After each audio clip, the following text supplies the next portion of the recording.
میں نے کہا میں کیوں کمپرومائز والی زندگی گزاروں؟ میں نے اپنی گوری رنگت مخروطی انگلیوں سے بالوں کی لٹ کو پیچھے کرتے ہوئے کہا۔ میری بھابھی کہنے لگی، رشتوں کی بھی ایک عمر ہوتی ہے، اگر لڑکیوں کی عمر گزر جائے تو پھر ایسے رشتے بھی نہیں ملتے جو آج کل آ رہے ہیں۔ میں نے کہا میرا حسن اور خوبصورتی اتنی جلدی مانت نہیں پڑنے والی۔ میرے اندر کا گھمنڈ اور غرور میرے دماغ پر سوار ہو چکا تھا۔ بلا شبہ میں بہت حسین تھی اور اس لیے چاہتی تھی کہ میرے لیے آنے والا رشتہ کسی امیر کبیر نوجوان کا ہو جو حسن پرست ہو اور مجھے دیکھتے ہی مجھ پر مر مٹے تاکہ میری قسمت بھی بدل جائے۔ شاید مجھ جیسی حسین متوسط گھرانے کی لڑکیاں ایسے خواب اپنی آنکھوں میں سجاتی ہیں، لیکن آنے والے رشتے ایسے ہی تھے۔ کوئی پرچون کی دکان چلاتا تھا تو کوئی دھوبی تھا، کوئی کسائی۔ میں ایسے رشتوں کو ایک آنکھ بھی دیکھنا پسند نہیں کرتی تھی، نہ ہی میں ایسے نوجوانوں پر نظر ڈالنا پسند کرتی تھی۔ آج بھی جب میں کالج سے واپس آ رہی تھی تو گلی کی نکڑ پر کسائی کی دکان پر بیٹھا اشرف گوشت کاٹتے ہوئے منہ میں پان بھرے مجھے دیکھ کر مسکرانے کی کوشش کر رہا تھا۔ میں نے بڑی نفرت اور ناگواری سے اس کی طرف دیکھا۔ پان سے سرخ دانت دیکھ کر میرا جی متلایا تھا، پتہ نہیں خود کو کہاں کا ہیرو سمجھتا تھا۔ اکثر میری بھابھی مجھے صبح ہی پیسے دے دیتی اور کہتی کالج سے آتے ہوئے اشرف کی دکان سے پاؤ بھر گوشت لے آنا۔ مجبوراً جب مجھے اس کی دکان پہ جانا پڑتا تو پورے اپنے پیلے رنگین دانت دکھاتا، خون سے بھرے ہوئے کپڑے اور ہاتھ دیکھ کر میں ناگواری سے اپنا رخ ہی بدل لیتی تھی۔ وہ کہنے لگا، جی بی بی جی کتنا گوشت چاہیے؟ میں نے کہا 1 پاؤ۔ تو کہنے لگا 1 پاؤ سے کیا ہوگا؟ پھر اپنے ملازم سے کہنے لگا، بکرے کا صاف ستھرا گوشت لے کر آؤ اور دیکھو اس میں چربی نہ ہو۔ حالانکہ باقی گوشت والے چربی سمیت ہی گوشت کو تولتے تھے، لیکن اشرف جو گوشت مجھے دیتا چربی ساتھ نہیں تولتا تھا اور گوشت بھی کافی صاف ستھرا کر کے دیتا، بلکہ کچھ زیادہ ہی دے دیتا تھا، پیسے بھی کم لیتا تھا۔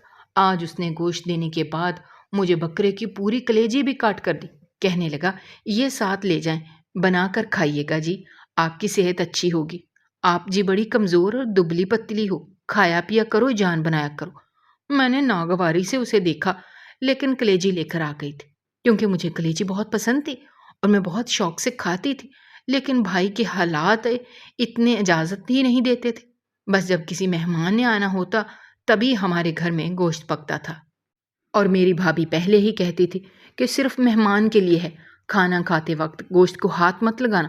بس ہمارے گھروں میں مہمانوں کا احترام بہت کیا جاتا تھا، بلکہ یوں سمجھیے کہ ہمیں مہمان کے ساتھ کھانا کھانے کی اجازت تک نہیں تھی۔ بس یہی کہا جاتا کہ رائتے چٹنی کے ساتھ روٹی کھاتے رہنا جب تک مہمان کا پیٹ نہ بھر جائے۔ جب مہمان کھا کر چلا جائے تو پھر جو بچے اسی میں صبر شکر کر کے گزارا کر لینا۔ ہمارے ہاں نئے جوڑے بھی عید کے عید ہی بنتے تھے، اس لیے میں اپنے اس تنگ ماحول سے بہت پریشان تھی۔ مجھے جب بھی کسی سہیلی کی شادی میں جانا ہوتا تو میرا موڈ بہت خراب رہتا تھا۔ بھابھی یہی کہتی تھی کہ جو پچھلی سہیلی کی شادی پر پہنا تھا وہی پہن جاؤ، اب تک تو سب بھول گئے ہوں گے۔ لیکن میں رونے بیٹھ جاتی کہ سب لوگ میرا مذاق اڑائیں گی کہ ہر سہیلی کی شادی پر ایک ہی جوڑا پہن کر آ جاتی ہے۔ بھابھی کہنے لگی، تو پھر مت جاؤ۔ میں نے بھائی کو روتے ہوئے دیکھا، انہوں نے مجھے اشارہ کیا کہ رات کو تمہارے کمرے میں آؤں گا۔ میں سمجھ گئی تھی کہ وہ بھابھی سے چھپ کر مجھے پیسے دیں گے، اور ایسا ہی ہوا تھا۔ وہ کہنے لگے، اپنی بھابھی کو مت بتانا، یہ پیسے لو اور اپنی پسند کا جوڑا لے آنا۔ میں نے کہا، اگر بھابھی نے پوچھا کہاں سے آیا تو کیا کہوں گی؟ جمال بھائی کہنے لگے، تو کہہ دینا کسی سہیلی نے دیا ہے۔ میں ایسا ہی کرتی تھی، میرا بھائی مجھ پر جان چھڑکتا تھا۔ میری خواہش تھی کہ میری شادی بھی ایک امیر نوجوان سے ہو جائے۔ آگ تو مجھے اس وقت لگی جب میرا رشتہ اشرف کے گھر سے آیا۔ میں سوچ بھی نہیں سکتی تھی کہ وہ کمینہ مجھ پر ایسی نظر رکھتا ہے۔ اس نے سوچ بھی کیسے لیا کہ میں اس کسائی کے بچے کے ساتھ شادی کروں گی، مجھ جیسی حسین و خوبصورت لڑکی۔ جب بھابھی نے کہا، اشرف کی کمائی اچھی ہے، رشتہ برا نہیں ہے، تمہارے بھائی کو بھی اس رشتے پر کوئی اعتراض نہیں ہے، لڑکا شریف ہے۔ میں نے کہا، مجھے نہیں چاہیے ایسی شرافت اور نہ ہی ایسی کمائی۔ آپ نے اس کی شکل دیکھی، سانولی رنگت کا مالک ہے، اوپر سے کسائی۔ میری سہیلیاں میرا مذاق اڑائیں گی، میرا ہونے والا شوہر کسائی ہے۔ میں نے تو بڑے اونچے اونچے خواب دیکھ رکھے تھے، اپنی سہیلیوں کے سامنے بھی بہت اونچی اونچی باتیں کرتی تھی کہ جتنی میں خوبصورت ہوں، میرے لیے تو کسی شہزادے کا رشتہ آئے گا، بڑے امیر کبیر لڑکے کا رشتہ آئے گا، اور ایسے ہی خواب میں نے سجائے ہوئے تھے۔ میں ان کو اب توڑنا نہیں چاہتی تھی بلکہ پورا کرنا چاہتی تھی۔ کالج میں بھی میں نے ایسی لڑکیوں سے دوستی کر رکھی تھی جو کافی امیر تھیں کہ شاید ان کے بھائیوں کی مجھ پر نظر پڑ جائے اور وہ رشتہ مانگ لیں، لیکن لوگ سمجھدار ہو چکے تھے۔ صرف خوبصورتی نہیں، لڑکوں کو دولت میں لڑکیاں بھی متاثر کرتی تھیں۔ اب تک آنے والے سب رشتوں میں اشرف کا رشتہ میرے لیے سب سے زیادہ مجھے اپنی تذلیل لگ رہا تھا، لیکن میری بھابھی چاہتی تھی کہ میری شادی اشرف سے ہو جائے۔ وہ کہنے لگی اس کا مستقبل اچھا ہے، ارے تمہیں اچھی خوراک کھلائے گا، اس کا گھر بھی پکا بنا ہوا ہے، لڑکا بہت محنتی ہے۔ میں نے کہا جو بھی ہے تو گوشت والا کسائی، میں نہیں کروں گی اس سے شادی۔ بہرحال میرے بھائی نے کہا کہ اگر مریم کو اعتراض ہے تو پھر ہم یہاں پہ رشتہ نہیں کریں گے، لیکن مجھے تسلی نہیں تھی، میں تو اسے ذلیل کرنا چاہتی تھی۔ میں جب کالج سے واپس آئی تو وہ مجھے دیکھ کر مسکرا رہا تھا۔ شاید اب تک میرا انکار اس کے گھر تک نہیں پہنچا تھا، یا شاید میری بھابھی کو ابھی بھی یہ امید تھی کہ میں اشرف کے لیے مان جاؤں گی۔ میں اس کی دکان پر آئی، اس وقت کافی گاہک تھے، لیکن سب گاہکوں کو چھوڑ کر اس نے مجھ سے کہا جی بی بی جی آج کیا بنا دوں؟ میں نے کہا تمہاری ہمت کیسے ہوئی میرے لیے رشتہ بھیجنے کی؟ یہ سن کر وہ کچھ گھبرا سا گیا کیونکہ سب گاہک میری طرف اور اشرف کی طرف دیکھنے لگے تھے۔ وہ کہنے لگا بی بی جی یہ بات یہاں دکان پہ کرنے والی نہیں ہے جی۔ میں نے کہا بی بی جی کے بچے، تم نے کبھی آئینے میں اپنی شکل دیکھی ہے؟ اپنا حلیہ دیکھا ہے تم نے؟ جیسے کسائی کو میں اپنے جوتے کی نوک پہ رکھتی ہوں، اور تمہاری ہمت کیسے ہوئی میرے لیے رشتہ بھیجنے کی؟ اس کو میں تو جو نہ سنائی تھی کہ بس، وہ بار بار مجھے کہہ رہا تھا کہ آپ یہاں سے جائیں، یہاں دکان پر ایسی باتیں نہیں کی جاتی، لیکن میرا تو غصے سے برا حال تھا۔ لوگ بار بار اشرف کی گندمی رنگت دیکھ کر مسکرا رہے تھے، وہ اس کا تمسخر اڑا رہے تھے، اور میں نے اس کی خوب بے عزتی کی۔ میں نے کہا آج کے بعد اگر تم نے میرے بارے میں سوچا بھی تو یاد رکھنا میں سب کے سامنے تمہاری عزت کا جنازہ نکال کے رکھ دوں گی۔ وہ بیچارہ اپنا غصہ ضبط کرتا رہ گیا، اپنی آنکھوں کے کناروں سے اس نے آنسو صاف کیے تھے، پھر میرے سامنے ہاتھ جوڑ کر کہنے لگا جائیں بی بی جی، غلطی ہو گئی مجھ سے۔ میں وہاں جب گھر آئی تو میری بھابھی کا موڈ کافی خراب تھا، کہنے لگی اچھا نہیں کیا تم نے، ارے ایسے اچھے رشتے بار بار تھوڑی آتے ہیں۔ میں نے کہا بس بھی کر دیں بھابھی، اگر آپ کی سگی بہن ہوتی تو کیا ہاں کرتی آپ؟ بھابھی کہنے لگی کیوں نہ کرتی، ارے جانتی ہو شبانہ کا رشتہ ایک دھوبی والے سے کیا ہے، اس نے تو کوئی اعتراض نہیں کیا، بلکہ اگلے مہینے اس کی بھی شادی ہے، تم سے 1 سال چھوٹی ہے وہ، لیکن تمہیں تو اپنی پرواہ ہی نہیں۔ میں نے کہا نہیں کرنی مجھے دھوبی اور کسائیوں سے شادی، اور یہ اشرف کے گھر والوں کو آپ نے ابھی تک انکار کیوں نہیں کیا؟ بھابھی کہنے لگی ایک بار پھر سوچ لو۔ میں نے کہا میں نے جو سوچنا تھا سوچ لیا، اچھی خاصی بے عزتی کر کے آئی ہوں اس اشرف کے بچے کی، آئندہ میرے بارے میں سوچے گا بھی نہیں۔ یہ سن کر میری بھابھی کو غصہ آ گیا، کہنے لگی کیا دماغ خراب ہو گیا تھا تمہارا؟ ارے میں انکار بھجوا دیتی، تمہیں کیا ضرورت تھی دکان پر جا کر اس کی بے عزتی کرنے کی؟ میں نے کہا اس کی اتنی ہمت کہ اس نے سوچ بھی کیسے لیا کہ وہ مجھ سے شادی کرے گا، اس نے اپنی شکل بھی کبھی دیکھی ہے؟ بہرحال اس رشتے سے انکار ہو چکا تھا اور میں بڑی مطمئن تھی۔ انہی دنوں میری دوست کو کالج میں اس کا کزن چھوڑنے آتا، جو کہ عمر میں مجھ سے 10 سال بڑا تھا، لیکن اس کی شاندار گاڑی دیکھ کر اور اس کے ٹھاٹ باٹ دیکھ کر میرا دل چاہا کہ کاش ایسا ہی کوئی شخص میرے رشتے کے لیے بھی آ جائے۔ جان بوجھ کر میں اپنی دوست کو گاڑی تک چھوڑنے گئی تھی کہ شاید ان کے گھر میں کسی کی شادی تھی، اس لیے وہ میری دوست کو لینے آیا تھا، لیکن مجھے دیکھ کر کچھ دیر کافی غور سے دیکھتا رہا۔ میں بھی اسے مسکرا مسکرا کر دیکھنے لگی۔ میری دوست نے میرا تعارف اجمل سے کروایا۔ میں بے حد خوش تھی کیونکہ اجمل کی آنکھوں میں اپنے لیے پسندیدگی دیکھ چکی تھی۔ چند روز میری وہ دوست کالج نہیں آئی۔ جب میں واپس گھر جا رہی تھی تو گلی کے کونے میں ایک نوجوان کھڑا مجھے دیکھتے ہی فکرے کسنے لگا، سیٹی بجانے لگا۔ یہ دیکھ کر اشرف جو اپنی دکان پر بیٹھا مجھے ہی دیکھ رہا تھا فوراً سے اٹھ کر آ گیا اور اس نوجوان سے لڑنے جھگڑنے لگا کہ تم ہوتے کون ہو شریف لڑکیوں پر فکرے کسنے والے، سیٹی بجانے والے۔ یہ دیکھ کر مجھے غصہ آ گیا۔ مجھے لگا کہ اشرف اپنے نمبر بڑھانے کے لیے ایسا سب کچھ کر رہا ہے تاکہ میری نظر میں اس کی عزت بڑھ جائے، بالکل سڑک چھاپ عاشقوں جیسی حرکتیں کر رہا ہے۔ میں گھر آئی اور آتے ہی غصے سے اپنے کمرے میں چلی گئی۔ اگلے روز جب میں کالج گئی تو میری دوست کہنے لگی، میرا کزن تو بار بار تمہارا ہی پوچھے جا رہا ہے، کہہ رہا تھا وہ لڑکی بہت خوبصورت ہے، میری اس لڑکی سے دوستی کروا دو۔ پھر کہنے لگی اس نے اپنا فون نمبر بھی دیا ہے۔ میں نے فوراً سے اجمل کا فون نمبر اپنی دوست سے لے لیا اور اپنے موبائل میں اسے فون بھی کیا۔ وہ کہنے لگا، میں نے آپ جیسی خوبصورت لڑکی پہلے کبھی نہیں دیکھی۔ میں ہنسنے لگی۔ پھر کہنے لگا، مجھے امید نہیں تھی اتنی جلدی آپ مجھ سے دوستی کرنے کے لیے تیار ہو جائیں گی۔ میں نے کہا، مجھے بھی آپ اچھے لگے تھے۔ اس طرح ہماری باتوں کا سلسلہ شروع ہو چکا تھا۔ دوسری طرف ایک بار میں کالج واپس آ رہی تھی جب میں نے دیکھا کہ اشرف کی دکان پر کوئی بھی موجود نہیں تھا اور گلی بھی سنسان تھی، جب وہ اپنی دکان سے اٹھ کر میرے پاس آیا اور کہنے لگا، مریم، آپ مجھے بہت اچھی لگتی ہیں، میں دوبارہ اپنے گھر والوں کو آپ کے گھر بھیجنا چاہتا ہوں، میں آپ کو بہت خوش رکھوں گا، پلیز آپ انکار مت کیجیے گا۔ میں نے کہا، تم ہوتے کون ہو بار بار اپنا رشتہ میرے گھر بھیجنے والے؟ تم نے اپنے لیے کبھی دیکھا ہے؟ اپنی شکل دیکھی؟ کہاں تم اور کہاں میں؟ میرے لیے بڑے امیر گھر کا رشتہ آئے گا۔ وہ کہنے لگا، آپ کو کیا چاہیے؟ گھر چاہیے، گاڑی چاہیے، میں یہ سب آپ کو لے کر دوں گا، بس مجھے تھوڑا سا وقت دے دیں، میری دکان بہت اچھی چل گئی ہے۔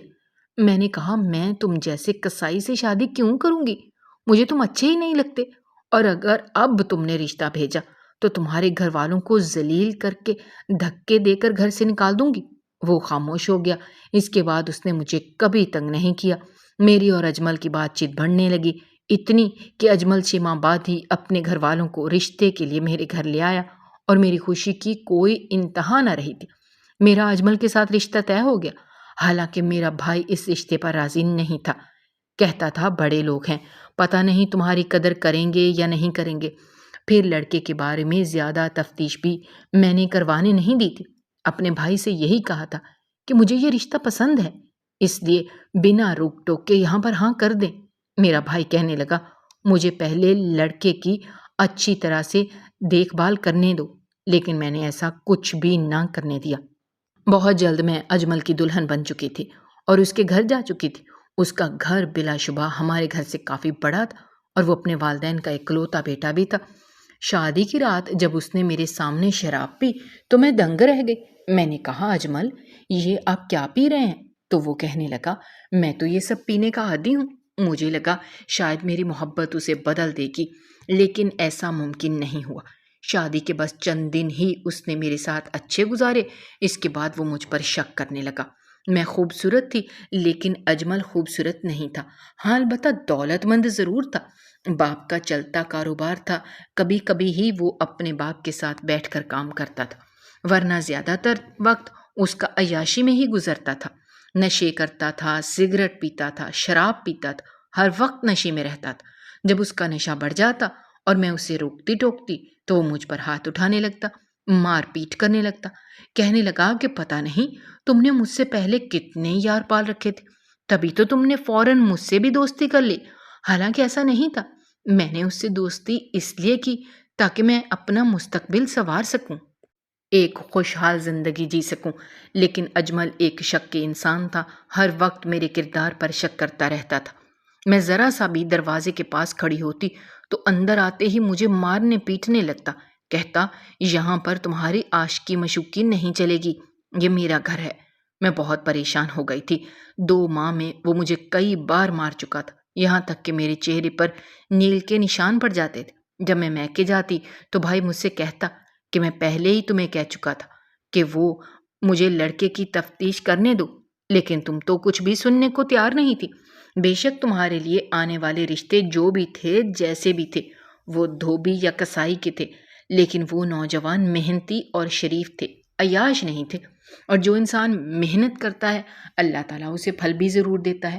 میں نے غور کیا کہ جب سے میری شادی ہوئی تھی اشرف نے اپنی دکان ہمارے محلے سے بیچ دی تھی، اب وہ کہیں بھی نظر نہیں آتا تھا۔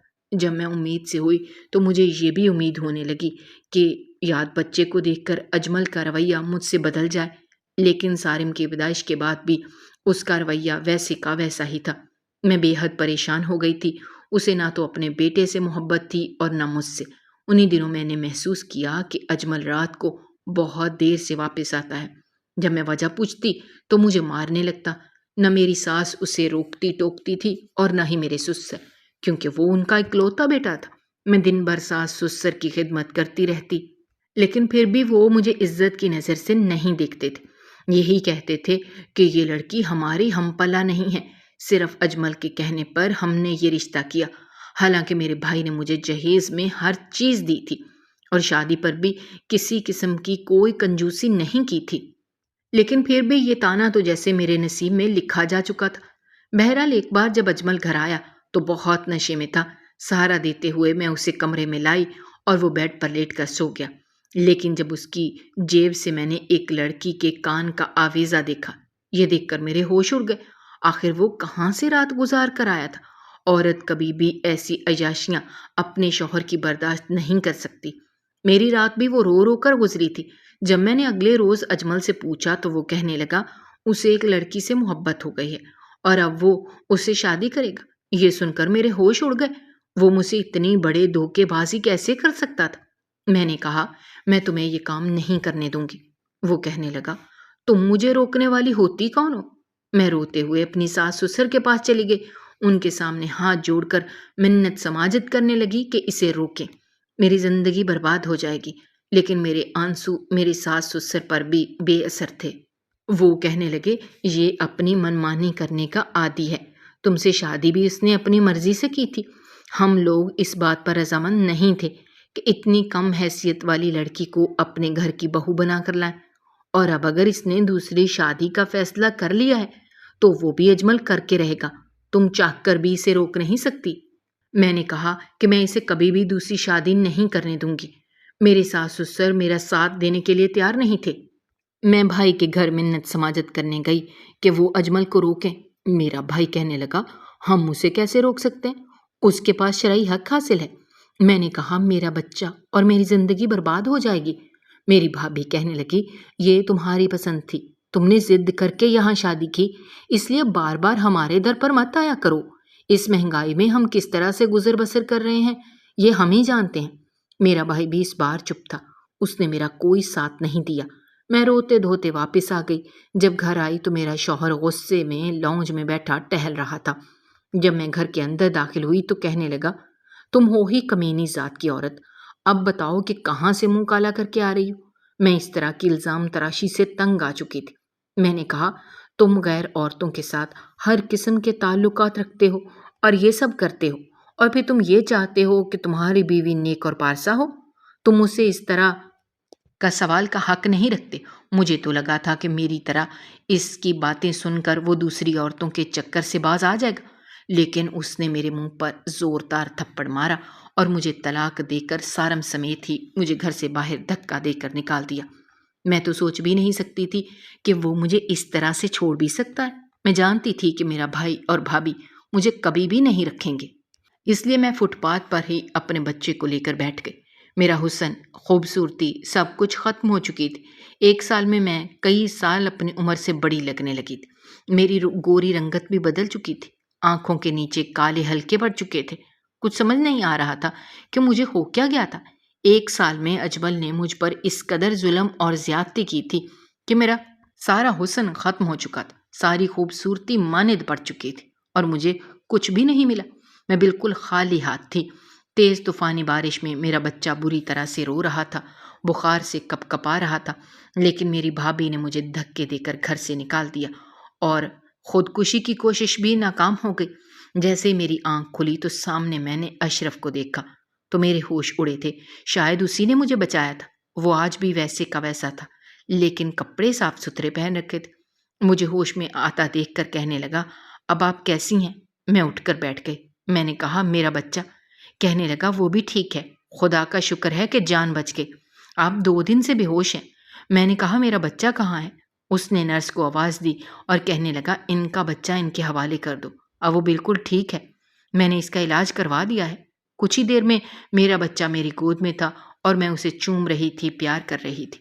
اشرف کہنے لگا آپ کو کہاں جانا ہے مجھے بتا دیں، آپ میری ہی گاڑی سے ٹکرائی تھی، لیکن خدا کا شکر ہے کہ آپ کی اور بچے کی جان بچ گئی، میں آپ کو گھر تک چھوڑ دیتا ہوں۔ میں رونے لگی۔ میں نے کہا میرا کوئی ٹھکانہ نہیں ہے، شوہر نے طلاق دے دی ہے اور بھائی رکھنے کے لیے تیار نہیں ہے۔ وہ کہنے لگا میں آپ کو سہارا دے سکتا ہوں اگر آپ کو مناسب لگے تو۔ میں سمجھی شاید میری قسمت کھل گئی ہے، شاید وہ مجھے اپنا لے گا، جیسے ہی عدت ختم ہوئی میں اس سے نکاح کر لوں گی۔ لیکن جب میں اس کے گھر گئی تو اس کی خوبصورت بیوی کو دیکھ کر میرے ہوش اڑ گئے۔ وہ مجھ سے کئی گنا زیادہ حسین تھی اور اشرف سے بے حد محبت کرتی تھی، اس کے آگے پیچھے گھومتی تھی، اس کی قدر کرتی تھی۔ اس کا گھر کافی بڑا تھا، گاڑی تھی، ساری آسائشیں تھیں، اور سب سے بڑی بات کہ اچھا انسان اس کی زندگی میں شامل ہوا تھا، جسے میں نے اپنے حسن اور خوبصورتی کے گھمنڈ میں ٹکرا دیا تھا۔ وہ آج وہی خوبصورتی ختم ہو چکی تھی۔ اس نے مجھے سہارا تو دیا تھا لیکن اپنایا نہیں تھا۔ اب بھی وہ میرے سارے اخراجات خاموشی سے پورے کر دیتا ہے۔ میں اس کے گھر میں ایک کمرے میں بند رہتی ہوں، حالانکہ مجھ پر پابندی نہیں ہے، لیکن پھر بھی اندر ہی اندر اپنے اس فیصلے پر پچھتاتی ہوں۔ اکثر ہم سامنے چمکتی ہوئی چیز کو سونا سمجھ لیتے ہیں، اور جسے کانچ سمجھتے ہیں وہ سونا نکلتا ہے۔ قسمت کا پہیہ کیسے اور کب بدل جائے یہ کوئی نہیں جانتا۔ ہاں، البتہ یہ ہے کہ شرافت انسان کی ساری زندگی اس کے پاس رہتی ہے، لیکن دولت اور حسن آنے جانے والی چیزیں ہیں۔ ہمیں اچھی اخلاق اور شرافت کو ترجیح دینی چاہیے، جسے میں نے کبھی بھی اہمیت نہیں دی۔ آپ کا کیا خیال ہے؟